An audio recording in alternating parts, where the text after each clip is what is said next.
know it can be really quite hard to figure out what to do sometimes in different situations.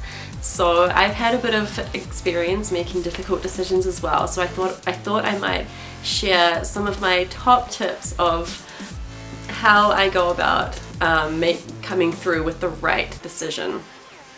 Okay, so here they are. Okay, so the first thing that you have to do is actually imagine yourself going through each scenario. Okay, so if you're trying to imagine between two things, let's say for an example, moving city. So you're trying to decide between if you want to move down to a new city or you want to stay put. So you have to actually close your eyes and actually visualize and actually try and picture what that would look like, and more importantly, what that would feel like. So the thing about decision making is that I think particularly for women, I think like deep down, sometimes we do actually know what's best for us. They call it the gut feeling. And there's a book I've written about it as well. I think it's called Blink, which is basically saying, you know, the first initial reaction that you have to a situation is normally the right one, right? And it's like being able to actually recognize what that is. Because, you know, you have this reaction, but then you start questioning things and thinking about things and starting to really wonder whether or not that's right. But being able to recognize, I mean, it's quick as well. Like sometimes it can only be like a split second and you're like, oh, okay. But your first gut reaction is normally the right one.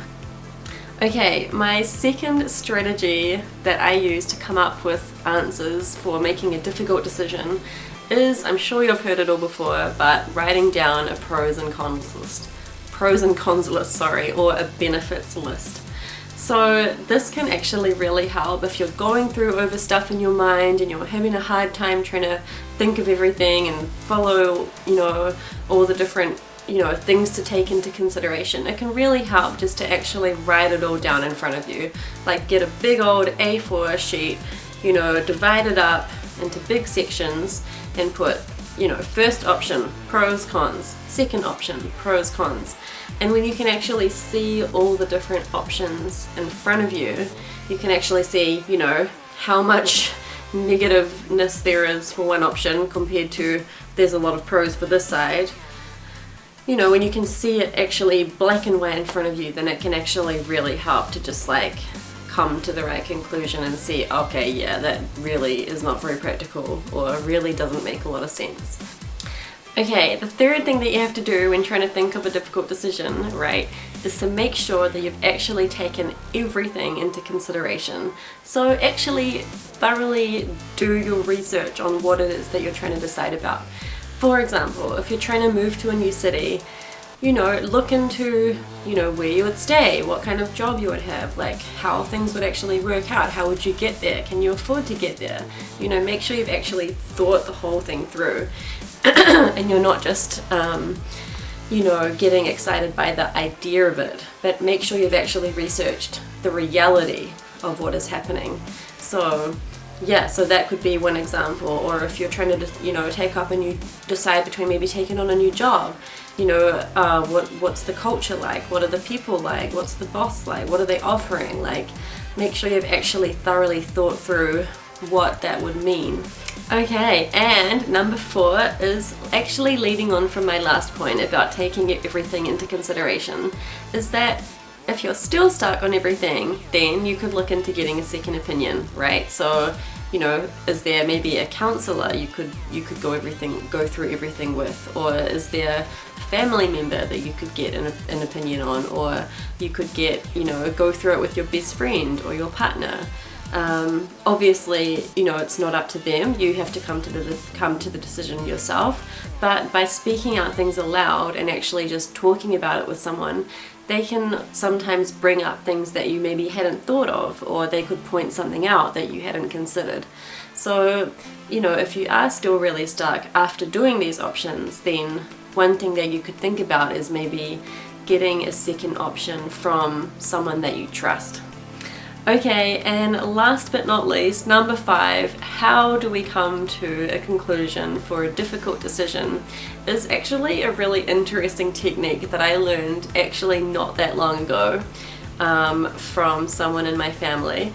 And it relates actually to number 1 about imagining what it's like to be in that scenario and the whole thing that I was talking about with your gut feeling. And this interesting thing is called the sway test.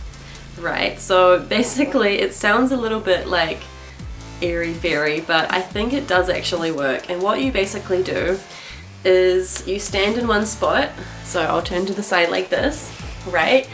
And literally you plant your feet on the ground, you close your eyes, and then you literally just think of the 2 options. Ask yourself, you know, pose one option and actually close your eyes and see what your body does. So basically if you close your eyes and you're like, okay, I'm thinking about this thing, should I go through with it, right? So actually say the question. You close your eyes and then you just actually feel which way your body is swaying, which sounds crazy, but I think it actually works because I've tried it.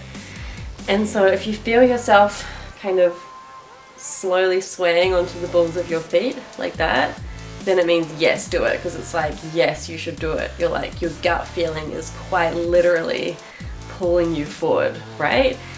But if you're like standing there and you're like, should I do this thing, and you feel yourself kind of moving backwards a little bit, kind of tilting onto your heels, then no, you should not, because your body, like your gut feeling, is literally trying to pull you back. So that's a really interesting thing that I learned. It's called the sway test. Have a look into it. I think it can definitely work. So look, those are just some of the strategies that I know. Comment below if you know any other ones of how to how to come up with conclusions of how to make difficult decisions. I'd love to hear anybody else's thoughts or ideas that they have. Feel free to comment. And yeah, check out some of my other videos. If there's anything you'd like to hear me talk about, let me know. Happy to do it. Yeah, I'm just happy to be like finally using my camera and learning how to do stuff. So let me know what you think. Alright, see you next time.